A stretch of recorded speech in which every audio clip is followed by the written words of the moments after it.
Amphibie. Un oiseau vient au monde, et voilà qu'à la faveur de son premier envol, il passe au-dessus des eaux de la mer.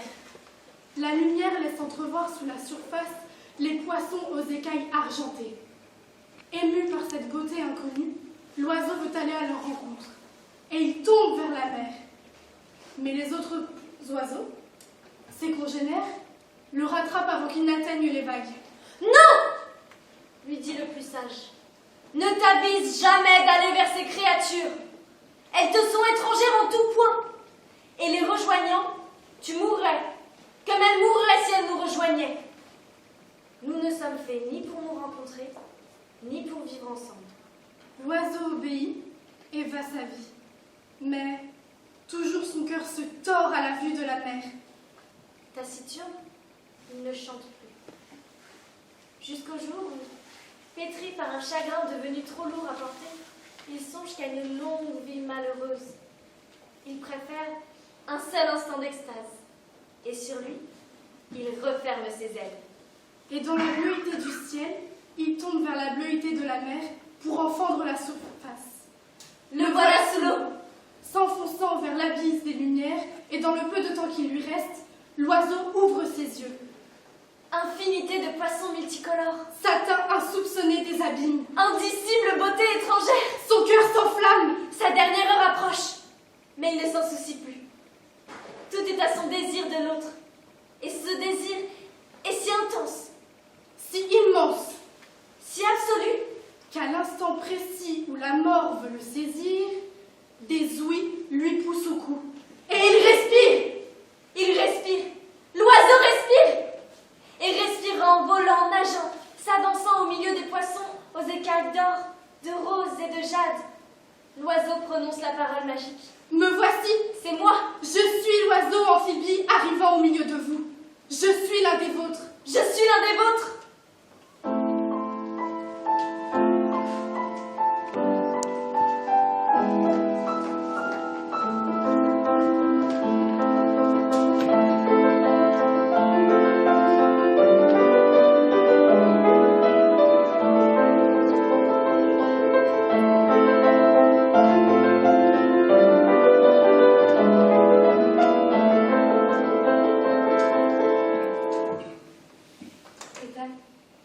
À quoi ça tient une rencontre?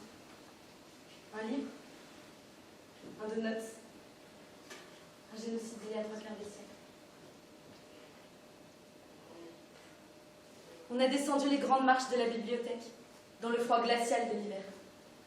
Et c'était un prétexte pour se raccrocher l'un à l'autre. Bonheur dans la dérive. De l'oubli de tout. Nos études, New York, du reste du monde devenu figuration. Nous ne demandions rien, et tout nous a été donné, l'or de la vie. La fusion qu'en te faisant l'amour, je te sentais trembler, au bord des larmes, et que je te disais, Ethan, Ethan, qu'est-ce qu'il y a, qu'est-ce qui se passe? Et toi? Ce n'est rien, mon amour. C'est la magie pour celui qui ne croyait pas à la magie. Et maintenant, où est-elle la magie? J'ai ouvert la grande fenêtre de ta chambre. La nuit est si douce. On dirait que l'air est pur et que tout est comme avant. Mais à quoi ça sert si tu ne te réveilles pas? J'ai été trouver cette femme, Madame Kimi, ta grand-mère. Je lui ai dit, Ethan fait partie des victimes de l'attentat. Elle m'a refermé la porte au nez. Je ne sais pas comment avertir tes parents. Je ne comprends plus rien. Ethan, ce n'est pas grave. Nos disputes, nos engueulades, on s'en fout. Ethan, on s'en fout, mais reviens. Tu m'entends? Est-ce que tu m'entends?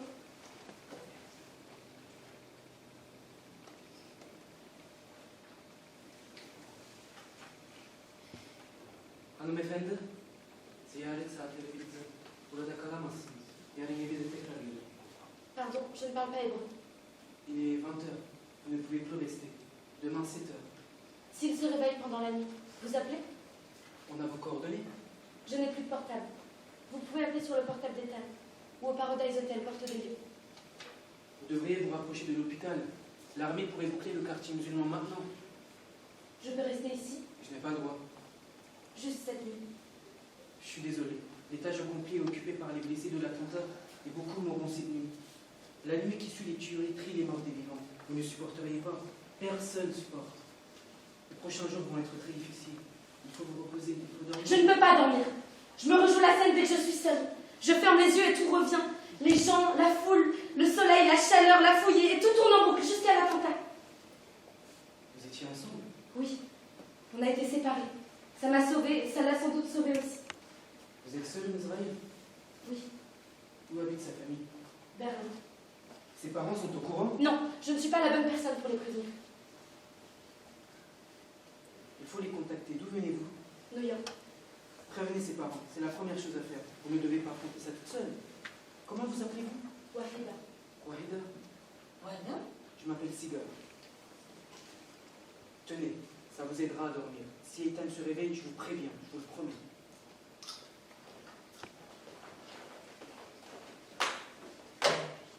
Ça veut dire quoi, Wahida? L'unique. Et Ethan? Le robuste. Vous êtes sûr que ça ne signifie pas le dragueur? Et vous êtes sûr que Wahida ne signifie pas monstruosité génétique? Sympa. Mais c'est vrai quoi? Comment peut-il y avoir autant de différences parmi les formes du vivant? Comment pouvez-vous être aussi belle quand je suis aussi moche? C'est vrai ça. Pourquoi? Qu'est-ce que ça veut dire, Wahida? Parce que moi, si je tombe amoureux de vous, comment je pourrais supporter l'idée de vous perdre? Mais vous n'allez pas tomber amoureux de moi. J'aimerais vous y voir. C'est vous qui êtes en face de moi. Alors forcément, mais moi, avec vous, devant moi. Est-ce que j'ai le choix? C'est une déclaration.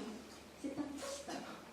Et j'ai beau me dire, comme Avaos, ma directrice de recherche sur les microsatellites codants chez les primates, qu'il n'existe que 40% de différence entre vous et la levure qui sert à fabriquer les donuts. Je n'arrive pas à décrocher de votre visage. Est-ce que vous venez de me comparer à de la levure? À une grenouille, ça ferait aucune différence. J'adore votre manière de parler aux filles. Et l'âme? Un génome, pas de hiérarchie dans le monde cellulaire. Avec vous, l'identité devient simple. 46 chromosomes. L'amour? L'amour, l'Holocauste, la mémoire, 46 chromosomes. Les promesses? Les tendresses? L'humour? 46 chromosomes. La jeunesse? 46 chromosomes. Mon visage? Ma peau? 46 chromosomes. Les lèvres? 46 chromosomes.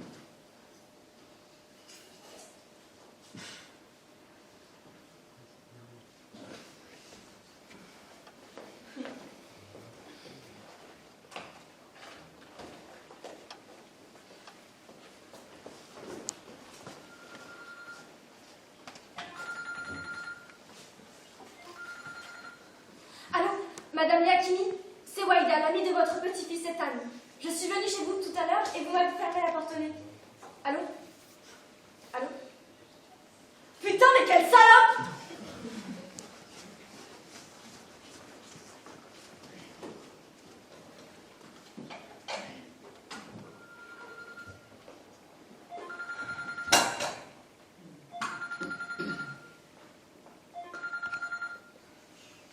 Kimi, c'est Wahida.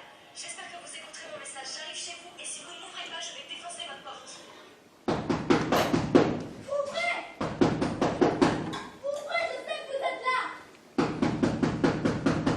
Ouvrez, putain, ouvrez! Ouvrez cette porte, salope!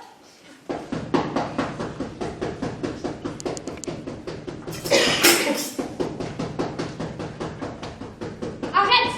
Tu vas ouvrir la porte et tu vas te faire mal.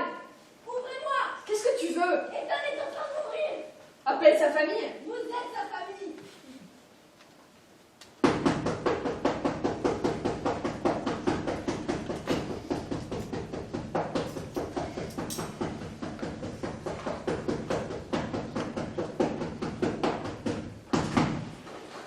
Qu'est-ce que tu me veux? Il faut prévenir ses parents. Je ne sais pas de qui tu me parles. Les parents d'Ethan! Qui est Ethan? Vous êtes con ou quoi? Il a passé la semaine avec vous! Un garçon est venu. Je ne savais pas qui il était, je ne savais même pas qu'il existait. sait. Vous lui avez parlé, vous avez mangé ensemble. Quand ça? Tous les jours. C'est lui qui t'a dit ça? Oui. Il t'a menti. Pourquoi il aurait fait une chose pareille? J'en sais rien, je l'ai plus jamais revu et il t'a menti. Il m'a menti. Oui, il t'a menti.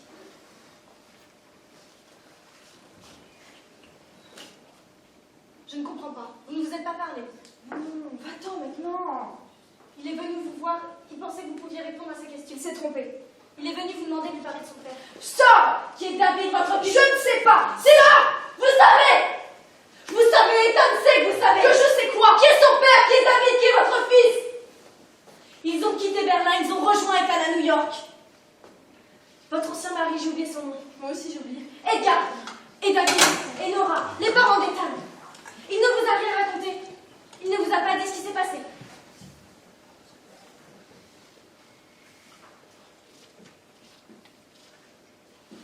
Ethan avait insisté pour que cette année, ce soit eux qui fassent le voyage.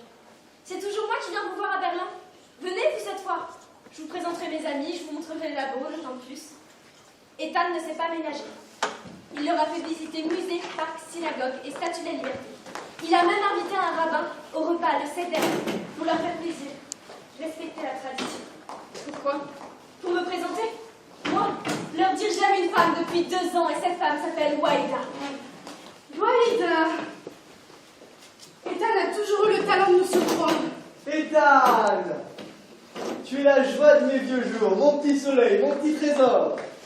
Notre fils a pour vous une estime immense. Vous étiez donc au courant. Ethan est venu me demander conseil. Ah, et c'est vous qui lui avez suggéré de faire ce repas. C'est un beau moment pour annoncer une nouvelle. Quelle nouvelle! Ethan, tu es incroyable. Quelle belle nouvelle! Où as-tu déniché ce rabbin? Vous parlez si bien allemand. Je ne parle que moyennement bien l'allemand. Ma famille originaire d'Afrique du Sud est émigrée en Roumanie. Mon grand-père était grand rabbin. Je ne l'ai pas connu, bien sûr. Il est parti en fumée avec tous les autres. Ma mère ne s'est pas beaucoup occupée de moi étant jeune à cause de la folie qui a frappé ses jours. Elle a cessé de parler anglais pour ne s'exprimer plus qu'en allemand. Alors, pour pouvoir lui parler, j'ai appris la langue. C'est touchant. Merci donc. Je poursuis. היינו עבדים לפרעה במצרים והשם אלוהינו הוציא אותנו משם בידו האדירה ובזרועו המושטת ואם לא הקדוש מוציא את אבותינו ממצרים ילדנו ולידנו במצרים. Nous avons été esclaves de Pharaon en Égypte, et le Seigneur, notre Dieu, nous a sortis de là, par sa main puissante et son bras tendu. Et si le Saint ne nous avait pas fait sortir d'Égypte, nous serions encore, nos enfants, nos petits-enfants, esclaves en Égypte. Tu aurais voulu me faire du mal. Je n'y serais pas pris autrement. David, ne va pas contre la vie. Qui va contre la vie? Ton fils est heureux, c'est ce qui compte. Il y a des choses pour lesquelles nous ne sommes pas prêts. Je ne dis pas qu'elles sont mauvaises, juste que nous ne sommes pas prêts. De toute façon, je vous demande pas de bénédiction. Il ne s'agit pas de ça. C'est ta vie. Tu es libre. Aucune loi d'aujourd'hui ne t'interdit d'aimer qui tu veux. Mais il y a une autre loi, plus ancienne, celle-là, ancestrale, qui prend sa source dans le sang des nôtres et qui nous rend responsables les uns devant les autres. Je n'ai pas envie de me sentir coupable. C'est pour ça que tu te trompes. Je me trompe. Tu as tort. Tu te trompes. Je te parle d'amour, je te parle de culpabilité. Ton père parle de culpabilité, qui est manifestation d'une fonction phylogénétique liée aux règles édictées. C'est tout. Il te parle de culpabilité en tant qu'émotion structurante qui nous rend plus empathiques, plus sensibles face à la souffrance des autres. Ai-je eu tort de transgresser la règle et que faire pour rattraper mon erreur? Maman, merde! Je t'en prie, sois plus patient! Ça ne change rien et ton père a raison.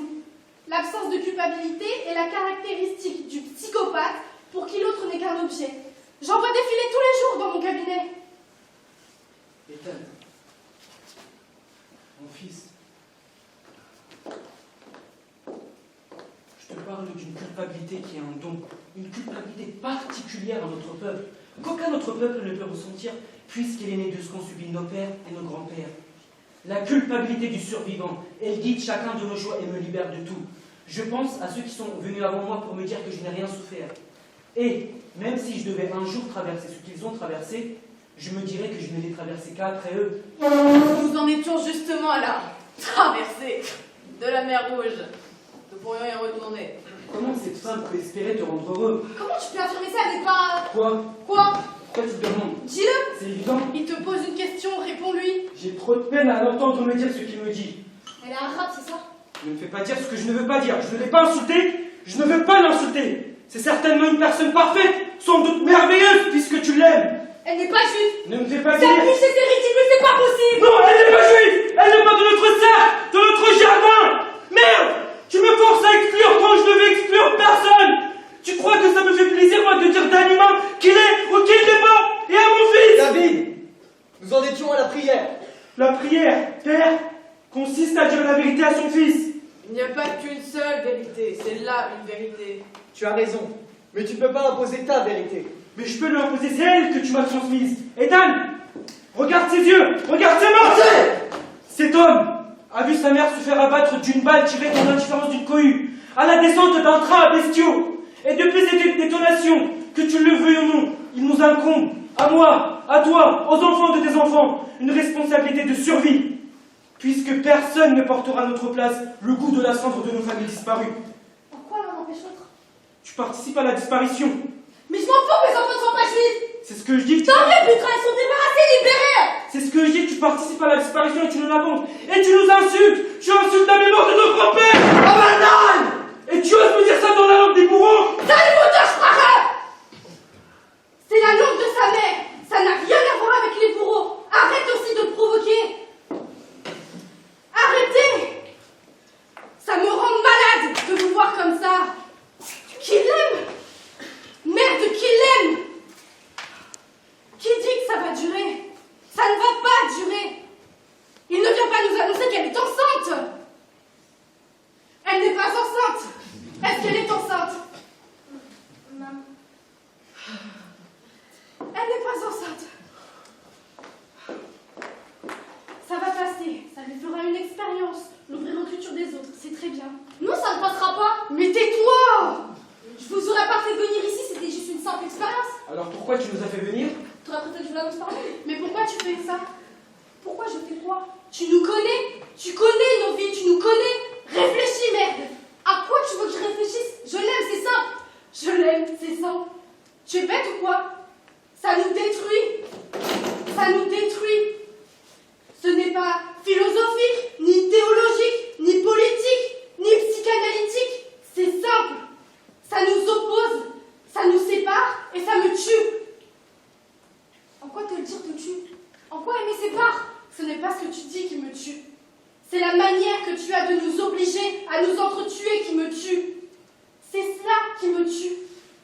Je ne peux pas te dire de ne pas aimer cette fille contre la vie de ton père, puisque j'aimais le tien contre la vie du mien. Tu comprends? Ethan, putain, on t'aime.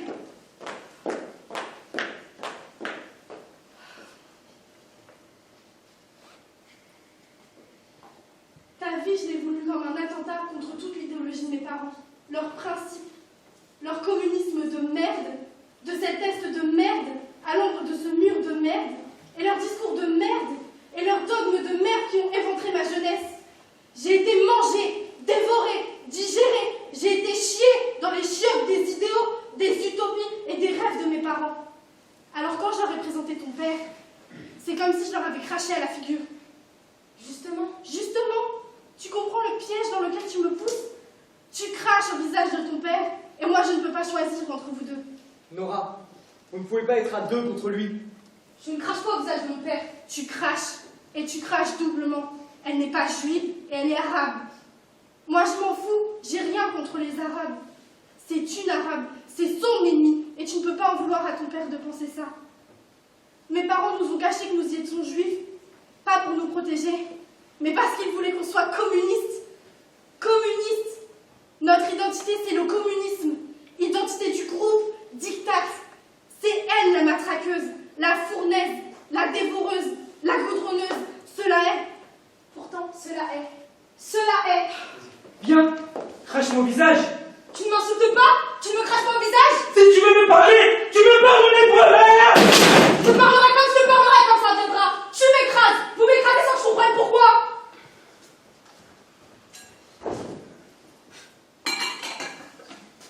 J'étais sur le palier depuis 1 heure, sans oser sonner, sans pouvoir partir, sans vouloir rester. Et je les entendais se disputer dans l'amour et la peine, à ne pas se comprendre, à s'éloigner les uns des autres. J'avais envoyé un texto à Ethan sur le palier, et j'ai attendu. Jeune femme qui ne tient rien dans ses mains, ou presque rien. Qu'est-ce qu'il est en train de faire? Il garde les cuillères. Pendant une fraction de seconde, il a dû savoir. Il a dû sentir, sans le réaliser, une sorte de brûlure à la conscience. Je ne sais pas. Il a un esprit trop scientifique pour le déterminer. Je ne comprends pas que je sois le fils de cet homme.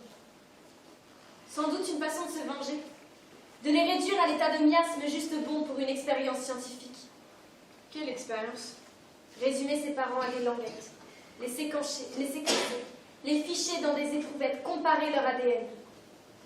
Œil pour œil, dent pour dent. Si l'expérience lui a révélé pour son grand malheur qu'il était bien né de son père et de sa mère, elle lui a révélé en revanche que ce n'était pas le cas de son propre père. David n'est pas le Edgar.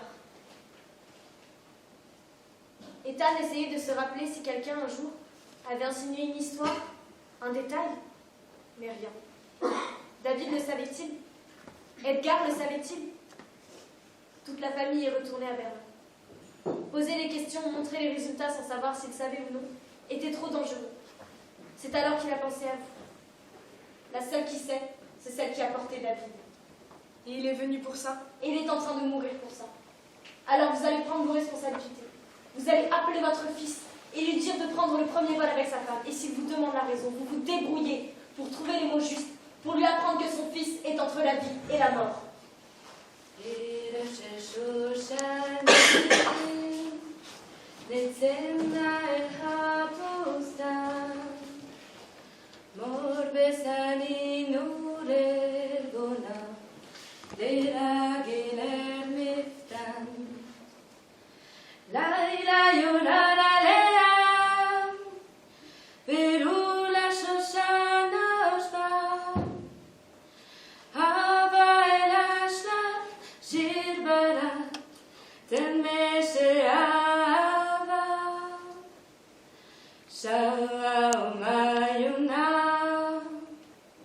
Roshet malet lalim, pile abor kel shoshana, ekete fenoli.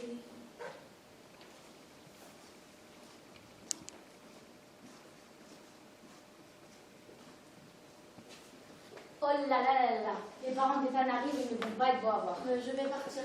Non, non, tu vas rester, ça suffit. 35 ans que je n'ai pas vu mon fils. Tu crois que j'ai envie de rester, moi? Mais vous allez leur dire quoi? Que je suis votre petite fille? La vérité. Ça ne fera qu'empirer les choses. On n'a rien sans rien.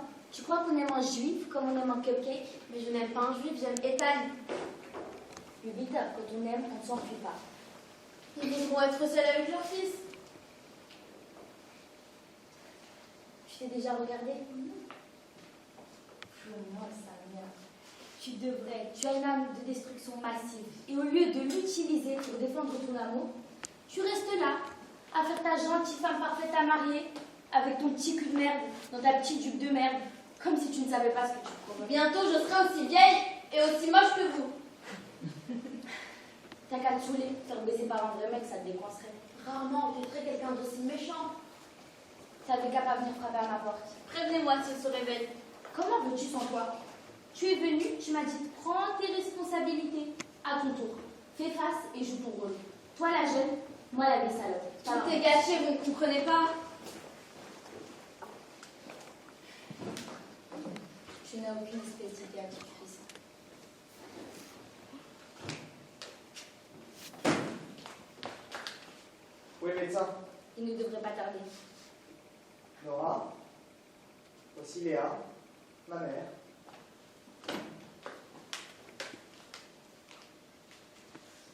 Les cheveux mal David. Pardonnez-moi, mon hébreu est affreux. Vous êtes la femme de David, c'est ça? Ne vous en faites pas. Mon allemand est réciproque. J'ai une haine profonde pour tout ce qui est allemand.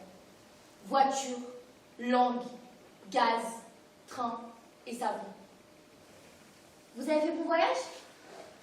Je suis désolée pour votre fils. On m'a dit qu'il était à l'hôpital. Voyez Nora, je suis une mère indigne. Je n'ai pas l'instinct de la famille, ni l'instinct maternel. David était adolescent quand on s'est vu la dernière fois. Il est venu me rendre visite l'été qu'a suivi le divorce. Il vous a raconté? Non. Il n'a pas changé, il a pris du ventre. Il a l'air d'un vieillard, je n'aurais pas reconnu. Vous connaissez Ethan? On m'a appelé, on m'a dit que le fils de mon fils était à l'hôpital. Tu as parlé au médecin? Tout le monde est débordé. Ça se voit que tu ne sais pas ce que c'est que d'avoir un enfant. Tu fais un tour dans les chambres d'à côté, tu comprendras. Qu'est-ce qu'on fait ici? Pourquoi on est ici?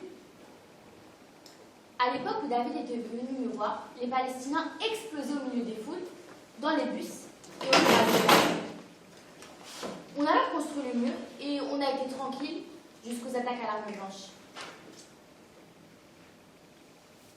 C'était avant le cauchemar des adolescents enlacés. Vous en avez entendu parler, j'espère. Une juive de Tel Aviv et un Palestinien de Bethléem, tous deux âgés de 16 ans, Kashikop et Vojté, se sont fait exploser, enlacés l'un à l'autre, parce que leur famille empêchait leur passion. Voilà pourquoi cet attentat sur le pont Allenby, où votre fils a failli perdre la vie, n'émeut pas la population. Au contraire, il rassure. Enfin, un attentat vintage où les Juifs pensent que ce sont les Arabes et les Arabes les colons. Je ne sais pas ce qui est le plus insupportable. Voir Ethan dans ce lit, ou te voir toi dans cette chambre. Madame Zimmerman, Pas ce nom. pourquoi Ethan est-il en Israël? Pourquoi pas Israël? On ne part pas en vacances en se disant pourquoi pas Israël. Son passeport indique qu'il est arrivé ici il y a 10 jours. Et toujours pas de printemps. Que faisait-il sur le pont Allenby, vers l'Ashbani? J'en sais rien. On m'a appelé, je suis venue. Bien, merci, nous sommes là. Tu peux partir. Copie-le, tu es bien gentil. Mais je n'ai besoin de ta permission ni pour partir, ni pour rester. Voyez Nora, je suis une mère indigne. J'ai abandonné mon fils, et ce fils est votre mari. Mais vous, bien sûr, vous êtes une femme formidable. Léa, c'est bien votre nom, n'est-ce pas? Je crois que ni vous ni moi n'avons envie d'en savoir plus que ce que nous devinons l'une de l'autre. Alors, je vais vous expliquer. David et moi avons passé la soirée d'hier soir à la galerie Las Friedrich, où nous avons vu le travail d'un peintre qui peint exclusivement avec son sperme. C'est un de mes patients. Il se branle 3 fois par jour et récolte sa semence dans un petit pot. Il fait pour des grands formats. Il est juif, comme nous. Et la question qui le torture est de savoir s'il contrevient ou non à la Torah. En effet, l'interprétation de Genèse 38, verset 9, affirme que le sperme de l'homme ne peut être dilapidé et doit servir à la vie. Alors, est-ce qu'une œuvre d'art c'est la vie? David croit que oui. Moi, je crois que non. Nous nous sommes donc violemment disputés et nous nous sommes couchés sans se dire un mot.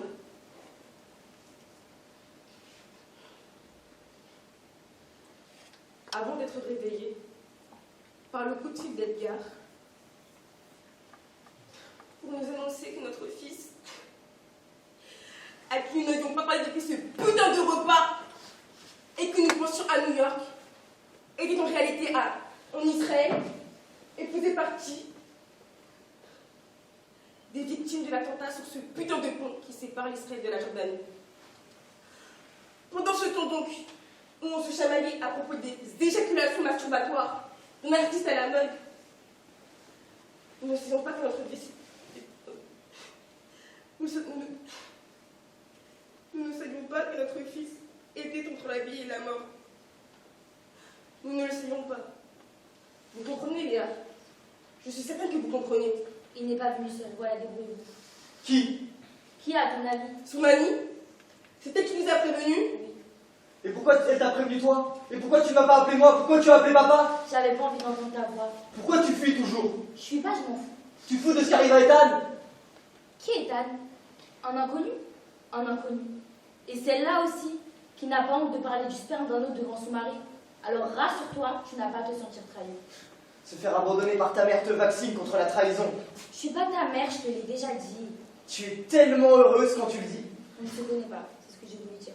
Qui es-tu alors? Vas-y, je t'écoute, ne prise pas. Non. Tu es aussi sourd qu'aveugle. Tu n'entends rien, tu ne vois rien. Comme ton père. Il est où celui-là? Il dernier pas avec vous? Je ne voulais pas qu'il se lève à l'aube. Il a pris l'avion suivant.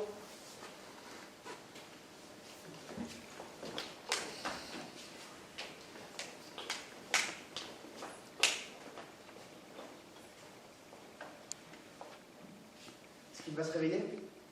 Son état s'est stabilisé, mais le traumatisme qu'il a subi est important. Pardon? Pouvez-vous parler en anglais, s'il vous plaît? Pardon, oui. He is safe. Nous avons maintenu son coma pour contrôler sa température et lui administrer des médicaments puissants. Mais ce matin, nous avons mis en place le protocole pour favoriser son réveil. À partir de maintenant, il s'agit d'un trou vital. Restez avec lui, pas tout le temps. Parlez-lui un peu, dans sa langue maternelle. Les brebis. L'allemand. Sa langue maternelle est l'allemand. Ce qui compte, ce sont les voix des êtres qui sont faits. Ses parents, ses amis. Ses amis sont à Berlin. Ou à New York.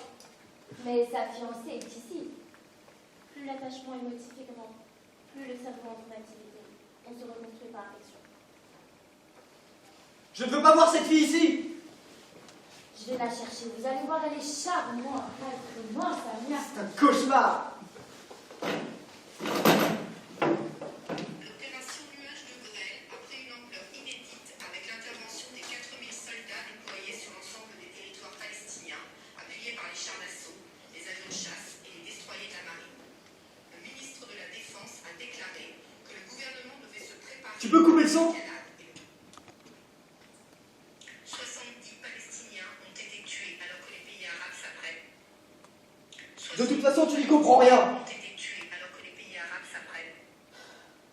Comment j'ai pu pouvoir écouter ça? De quoi tu parles? Tout ça, ce pays, c'est plus de moments immondes. Où tu vas? M'occuper de la vie.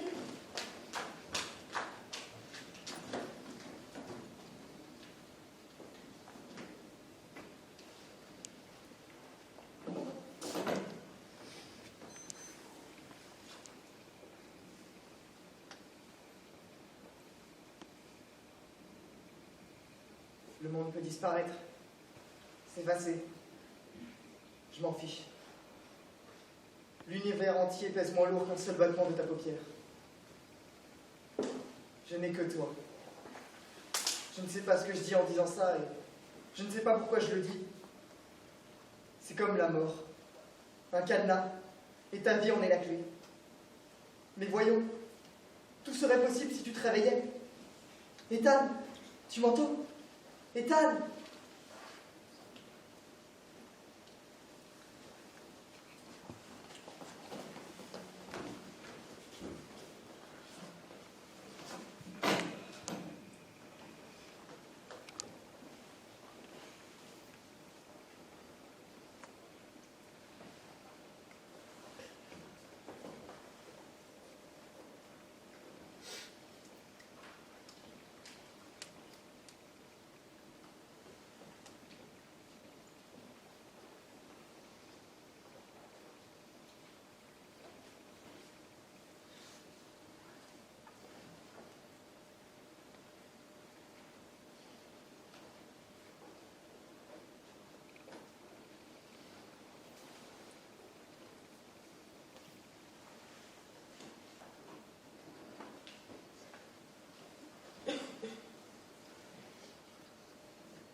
Was für eine Geschichte.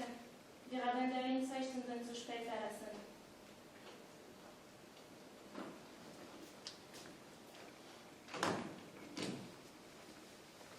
Pardon, monsieur, je ne parle pas allemand. Quelle histoire. On est parti de Berlin avec 2 heures de retard et on nous a contrôlé 3 fois à l'arrivée. Je profite de ce que ni David ni Nora ne sont là. Si vous voulez qu'Ethan se réveille, il faudra lui raconter l'histoire de son père. Pardon d'être brutal, mais si vous voulez qu'il guérisse, il faudra lui dire la vérité. Dites-lui la vérité qu'il est venu chercher. Et toi, mais qui es-tu? Je suis celle qui aime Ethan. Quand Ethan se réveillera, dites-lui de ne pas me chercher, que je reviendrai. Dites-lui que je l'aime et que je veux qu'il aille au bout de son gouffre, comme moi je vais essayer d'aller au bout du mien.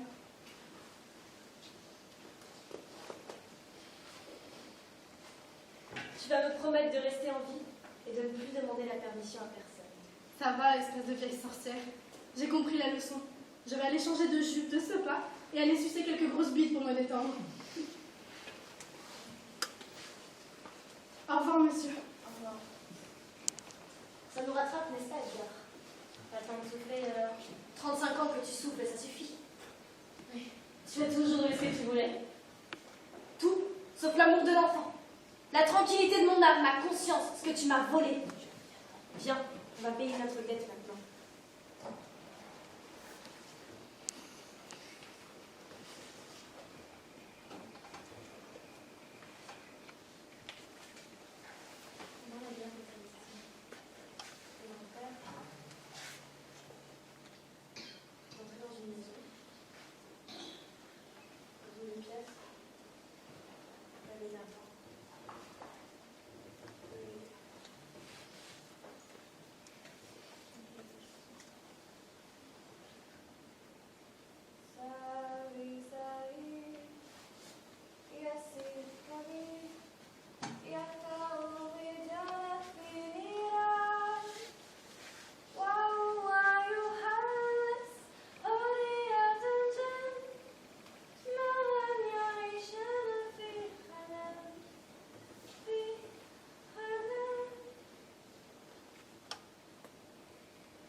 Wanda?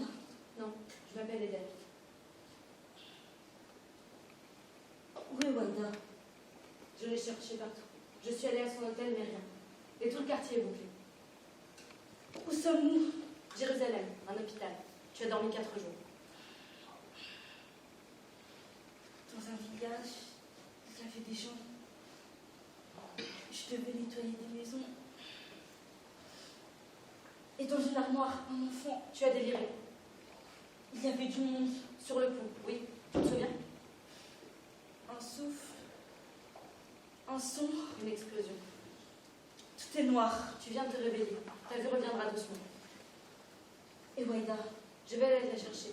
Lui dire que tu t'es réveillée. Je m'appelle Eden. Je viens. Non, non, non. Tu peux à peine bouger. Terre promise, paraît-il. Truc de promesse alors. La promesse n'est jamais celle que l'on prend. Je suis venue ici pour faire la lumière sur mon père, comme s'il y avait une vérité aux origines de quoi que ce soit. 46 chromosomes. Je le vociférais, je n'y croyais pas moi-même. Il te faut alors aller jusqu'au bout. Non! Ne dites rien à mon père. Retrouvez Waïda. Et qu'importe mon père. Tu crois qu'elle va se satisfaire de ça? Qu'elle va encore t'aimer, dans une vie simple, rangée, comme si rien n'avait existé? Ça va tout broyer, qu'importe! Et qu'on soit tous broyés, pourvu que ceux que nous aimons soient sauvés.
On peut voir le grand ciel.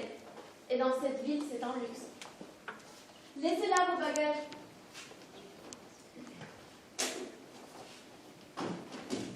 Vous voulez boire quelque chose? Je n'ai que de l'eau. Quelqu'un veut boire de l'eau? De l'eau.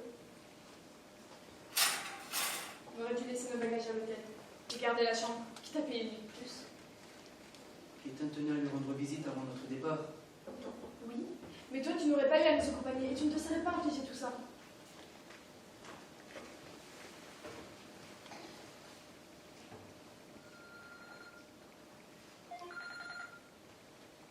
Allô?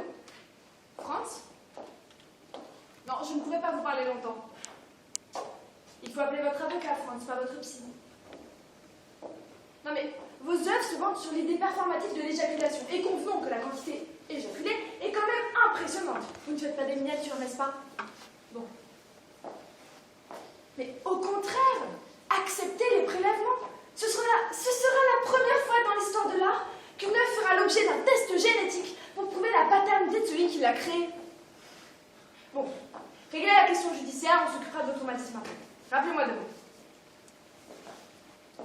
Tout le monde a ses problèmes, n'est-ce pas? Elle a tout transformé. Je reconnais plus rien. Tu es déjà venu ici? C'est l'appartement où tu as grandi. Tu ne l'as pas reconnu à l'entrée? Là, il y avait la cuisine. Et là, il y avait le salon. Là, il y avait l'escalier qui menait jusqu'à ta chambre. Et là, il y avait ton petit piano bleu. Tu te rappelles pas? Elle a juste tout cassé. Le congélateur est brisé. Alors, je n'ai pas de glaçons. Quand il fait trop chaud, il ne faut pas boire trop froid.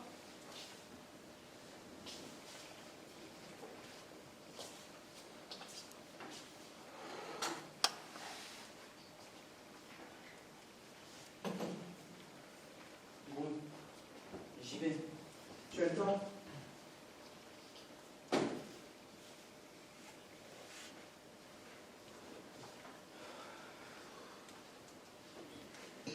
Mon père n'est pas né de toi. Il doit me l'apporter dans ton ventre. Vous l'avez trouvé. Quoi? Je veux savoir si j'ai bien entendu ce que j'ai entendu et bien compris ce que j'ai compris. Oh, tu étais dans le commun.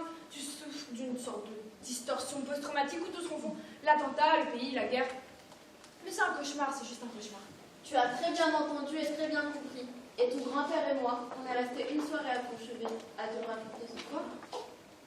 Comment ça? Vous lui avez dit quoi? Tout. Quoi tout? Des mots remontent que je n'aurais pas pu inventer. Et rajoute à ça du mensonge au mensonge et de la trahison à la trahison. Ce n'était pas de la trahison, Ethan. Alors c'est quoi? C'est quoi les termes pour définir ça? On l'a sauvé. Je l'ai sauvé. Je vais aller lui parler, je vais aller le voir, je vais aller tout lui raconter. Ce n'est pas à toi de faire ça. À qui alors? À vous? Vous ne l'avez pas fait. Tu ne l'as pas fait. Pas comme ça, Ethan. Pas autrement. C'est mon père. Est-ce que c'est le tien? Non. Est-ce que c'est le tien? Non. Alors pas autrement. Ethan. Lâche-moi, laisse-moi. Écoute-moi, Ethan. Pas comme ça, pas maintenant. Écoute-moi, s'il pouvait deviner l'amour que tu portes pour lui, que tu lui portes en ce moment, il tomberait la tête la première. Il dirait qu'il voit Dieu. Je le connais comme si je l'avais fait. Et c'est cet amour-là, bien plus que la vérité suffit à son bonheur. Car qu'est-ce qui compte pour David, si ce n'est l'amour d'Ethan? Je fais comment pour lui parler encore, pour regarder encore? Quand je sais ce que je sais que lui ne le sait pas. Cette question me dévore depuis 50 ans. Mais moi, je suis sa mère, toi, tu es son fils, et tu ne lui dois rien. Tu es libre de tout. Tes amis t'attendent, Wahida t'attend. La conversation avec son frère arrivera.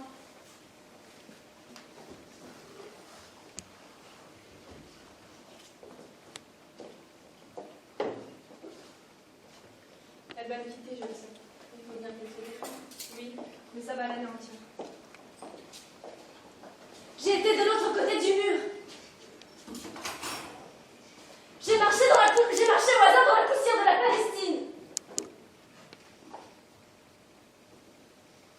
J'ai eu l'impression de rentrer chez moi. J'ai dormi chez des gens que je ne connaissais pas. Et quand on m'a demandé le nom de mon père, j'ai explosé en sanglots. Jamais encore depuis sa mort, je n'avais entendu mon prénom si bien prononcé. Wahida. Wahida, pourquoi tu pleures? Je pleure la douceur de mon père. La nuit, c'était la guerre. À l'eau, ensevelir les morts, pleurer les vivants, laver les peines, les deuils, les frayeurs. Personne ne veut se consoler. La colère, il faut la garder vive. L'ennemi, le détester. C'est moi l'ennemi? Je ne veux plus me cacher. Rentrons alors. Reste avec moi. Rentrons ensemble. Non! On ne peut pas faire comme si rien ne s'était passé. J'ai le droit de t'aimer comme je veux. Il ne s'agit pas de ça! Regarde! Plus rien n'est pareil! Quelqu'un a appuyé sur le bouton reset. C'est comme après un viol. Et tu voudrais que je me relève et que je continue à marcher comme si rien ne s'était passé?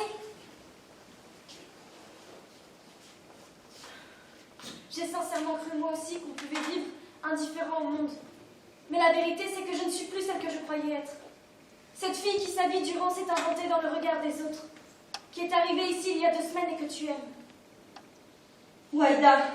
Tu es Waïda. C'est toi. Non. Cette Waïda est un délire. Il n'y a pas de Waïda. Ou alors je joue à Waïda. Je ne suis pas Waïda. Parce que je ne sais pas qui est Waïda. L'attentat a tout fracassé et les miroirs se sont cassés. Et ce qui reste est aussi simple qu'insupportable. Je suis arabe. Allez, Albéa. C'est bête, n'est-ce pas? Ton père avait raison, Ethan. Je n'avais jamais osé me l'avouer, mais je suis arabe. Et on ne m'a jamais appris à l'être. Au contraire, on a tout fait pour m'en dégoûter. Et j'ai tout fait pour vomir ça hors de moi. Tout, j'ai blanchi de peau, polissé à fond. Ma chance aurait été cette beauté qui aveugle le monde, et j'ai tout misé dessus. Belle bouche. Belle bouche, belle bouche. Taille fine, taille fine. Gros sein, gros sein, gros sein. Belle fesse. Belle fesse, belle fesse. Et plus personne pour dire tu as vu l'arabe, mais tu as vu la chienne. Je me suis réduite à n'être plus qu'un trou. Dans cette Amérique si énorme, si puissante, si vaste. Je préfère 1000 fois qu'on me pense bonne à baiser plutôt que de me crache au visage le mot arabe. 1000 fois plus être traité de pute que d'arabe. C'est ça la vérité sur Waïda Ethan. Depuis que je suis née, on m'a appris à mépriser, à détester tout ce qui pouvait être arabe. Sauf la bouffe. Et c'est tout ça qui m'explose au visage au soleil plombant de cette guerre. Quelle conne! Je croyais que je n'avais rien à voir avec ça. Cette laideur, cette misère des Arabes, ces corps gros, ces corps voilés.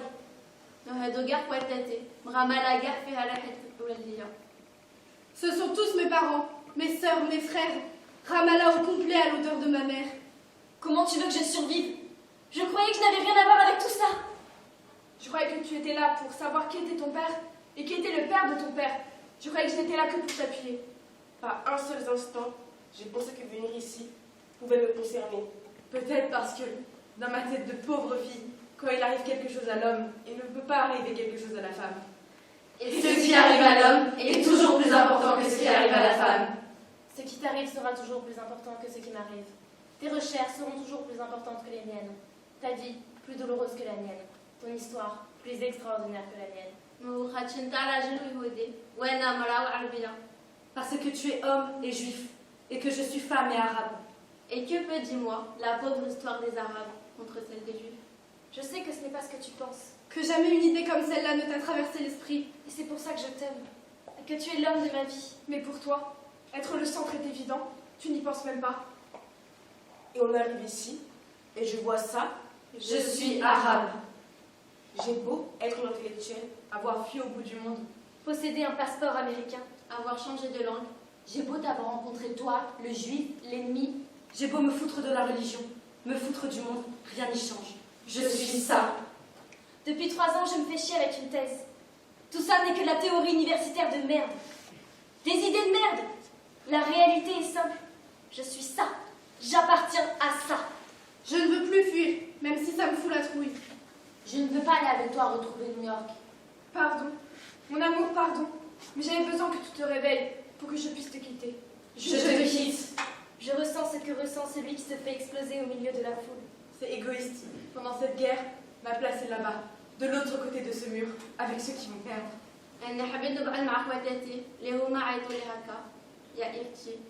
Je veux me tenir avec mes sœurs, celles du monde qui m'ont appelé comme ça. Yairti.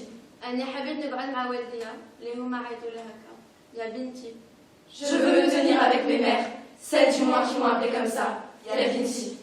Tu vois, Je ne fais que dire ces 2 mots en arabe. et je tremble, signe de tout ce que j'ai perdu. Lève la tête, que vois-tu? Des oiseaux. oiseaux, alors je n'ai pas trop venir. Les oiseaux vont et viennent de chaque côté de ce mur. Quand ils sont là-bas, ils sont là-bas. Quand ils sont ici, ils sont ici. Qui saurait dire le contraire? Et même celle qui passerait ici amère, est là, et là. De toi, j'ai tout pris comme un cadeau. Chaque caresse, chaque baiser. Et je te jure que je me suis tenue prêt pour ce jour où tu allais me quitter. Ce n'est pas parce qu'on se sépare qu'on se sépare. Il faut croire au retrouvailles.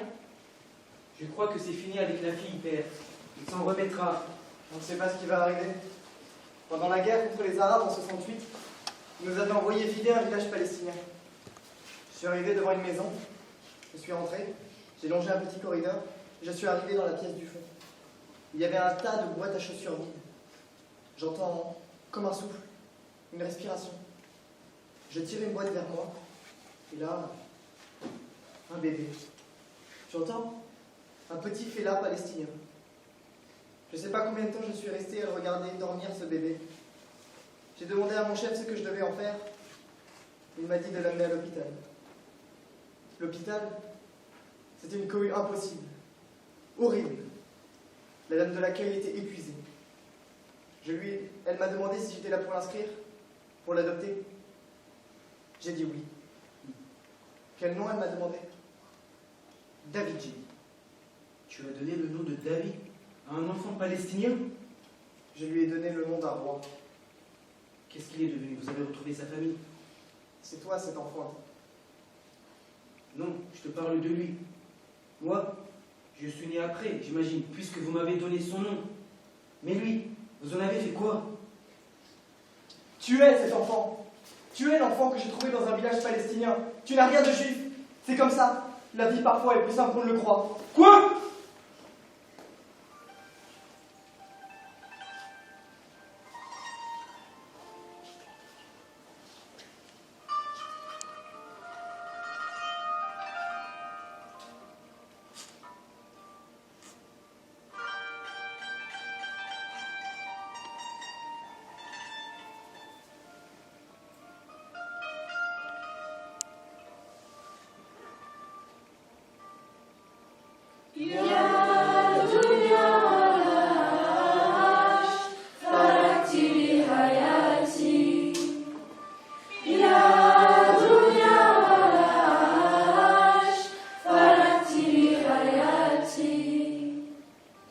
Anti mata halesh me bamne